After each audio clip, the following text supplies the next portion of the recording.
semua keadaan jiwa kita, hati kita, perasaan-perasaan kita sudah lebih dulu bahkan pernah dirasakan oleh Nabi Muhammad SAW.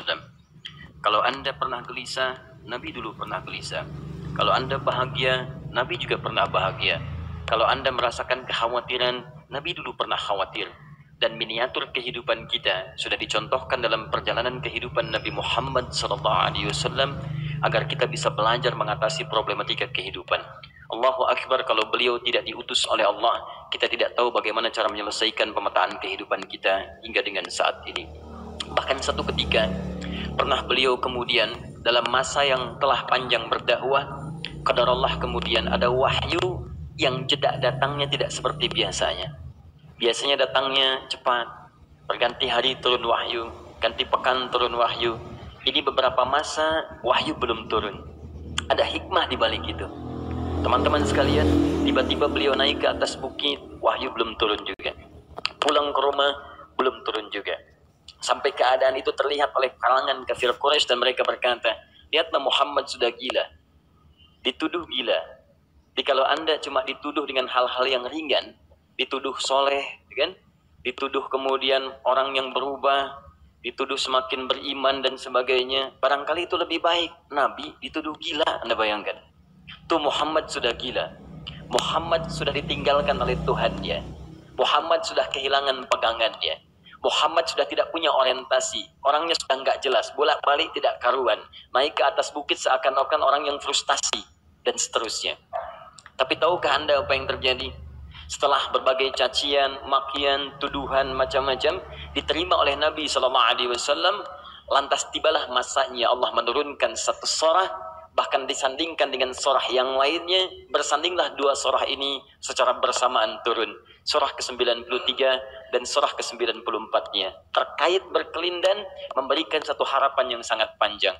Kata Allah, "Wadduha wal laili idza saja." Ma wadda'aka rabbuka wa ma qala walal akhiratu khairul laka minal ula walasawfa yu'tika rabbuka fatarda alam yajidka yatiman fa'awa wa wajadaka dhallan fahada wa wajadaka 'ailan fa'aghna fa ammal yatima fala taqhar wa ammas sa'ila fala tanhar wa amma bi ni'mati rabbika fahaddits. Ya Muhammad, saya bersumpah dengan waktu duha. Kalau kita baca dengan ilmu balaghahnya, itu bukan sekedar sumpah mengilustrasikan waktu duha. Karena di ilmu balaghah itu nanti ada 3 turunan ilmu. Ada disebut ilmu ma'ani, ilmu mencari kata-kata sehingga ungkapannya sesuai untuk disampaikan. Mana kata-kata yang tepat untuk disampaikan dalam konteks yang ingin dibicarakan. Itu ma'ani namanya. Kemudian setelahnya ada ilmu bayan, bagaimana mengemas kosakata yang bagus ini sehingga bisa disampaikan dengan jelas, orang tidak bingung menerimanya, paham maksudnya.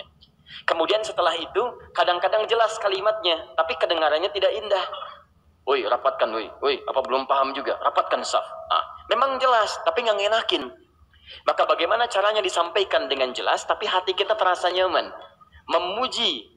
Terasanya nyaman diserahkan kepada Allah, tapi ada kebahagiaan, disampaikan tidak terasa tergurui, diperintahkan serasanya diberikan jalan untuk mendapatkan kebaikan.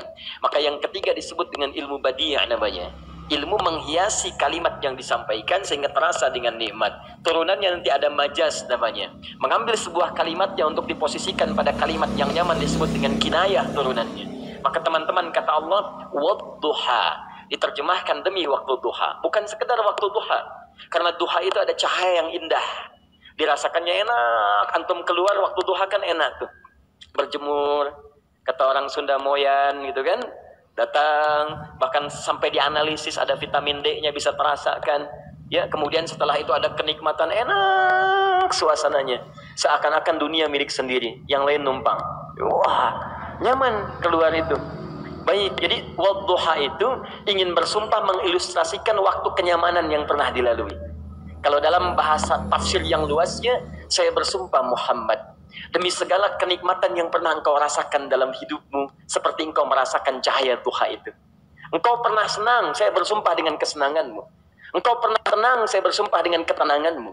Engkau pernah nyaman, saya bersumpah dengan kenyamanan yang pernah engkau rasakan. Wal laili idza saja.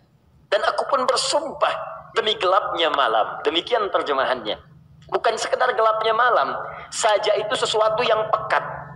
Ya, ini belakang kelihatan agak gelap nih. Untuk memberikan proyek, kesini aja Pak, saya cuma ngasih contoh. Contoh, saya bukan mengeluh, bukan, ingin memberi contoh. Ya, contoh pada ilustrasi yang mau saya sampaikan.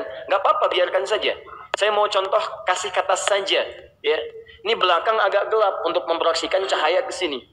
Tapi yang mau saya sampaikan, kalau gelapnya begitu pekat, semua cahaya ini nggak ada. Cahaya nggak ada nih, sama sekali tidak kelihatan. Saya mau tanya pada Anda, beraktivitasnya mudah atau sulit? Mudah nggak menemukan sendal Anda di luar? Belum tentu. Menemukan jalan keluar pun belum tentu mudah. Anda mesti meraba-raba jalan. Anda mesti kemudian melihat sesuatu dengan pandangan mata hati Anda. Raba, dan sebagainya. Sampai menemukan jalan, itu pun belum tentu benar. Itulah yang disebut dengan gelapnya malam saja pekat. Kadang-kadang ada orang yang menghadapi satu kesulitan yang pekat, suasananya siang, cuman karena masalahnya begitu pekat, seakan-akan membuat diri dia gelap. Jalan susah, limbung gitu. Kenapa gelap ya? Padahal terang. Karena masalah menggelimuti dirinya, seakan-akan dia diselimuti masalah yang gelap. Bimbang dia, makan gak enak, minum gak nyaman, dan seterusnya. Ya, biasanya makan ayam tenang, ini dikasih yang lebih enak juga rasanya pahit, gak enak zamannya. Maka kalau kita ilustrasikan dalam suasana tadi Muhammad, saya bersumpah, engkau pernah hidup nyaman, ataupun engkau mengalami masalah yang sangat pekat dalam kehidupan. Engkau alami sesuatu yang dahsyat, sampai engkau bingung, bimbang, pekat, mereka menuduhmu dengan macam-macam. Ma wadda'aka rabbuka wa ma qala. Saya pastikan kepadamu, dalam keadaan nyamanmu seperti dulu, ataupun engkau bimbang seperti sekarang, Tuhanmu tidak akan pernah meninggalkanmu ataupun menuduhmu gila. Orang-orang yang dekat dengan Allah Subhanahu wa ta'ala, maka Allah akan menjaganya, baik dalam keadaan yang tenang dan nyaman, ataupun dalam kesulitan yang luar biasa. Walal akhiratu khairul laka minal ula. Nanti saya akan tunjukkan kepadamu, jika kamu telah tabah dan sabar menerima cacian mereka, menerima tuduhan mereka, nggak apa-apa, ini kan muqaddimah. Masa kamu masih panjang. Kamu masih panjang dalam berdakwah, kehidupan kamu masih panjang membawa tugas dan misi. Kalau kamu belum bersabar pada yang sekarang, bagaimana dengan yang di masa depan?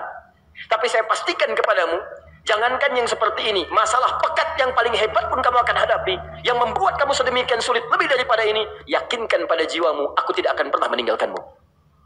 Ini prinsip dalam kehidupan kita. Jika Anda menggantungkan hidup kepada Allah, Anda bersandar dengan baik kepada Allah, maka ayat ini akan mengatakan, teman-teman sekalian, Allah tidak akan pernah meninggalkan Anda dalam setiap kehidupan Anda. Nanti, sekarang perjuangan. Kata Allah, walal akhiratu khairul laka minal ula.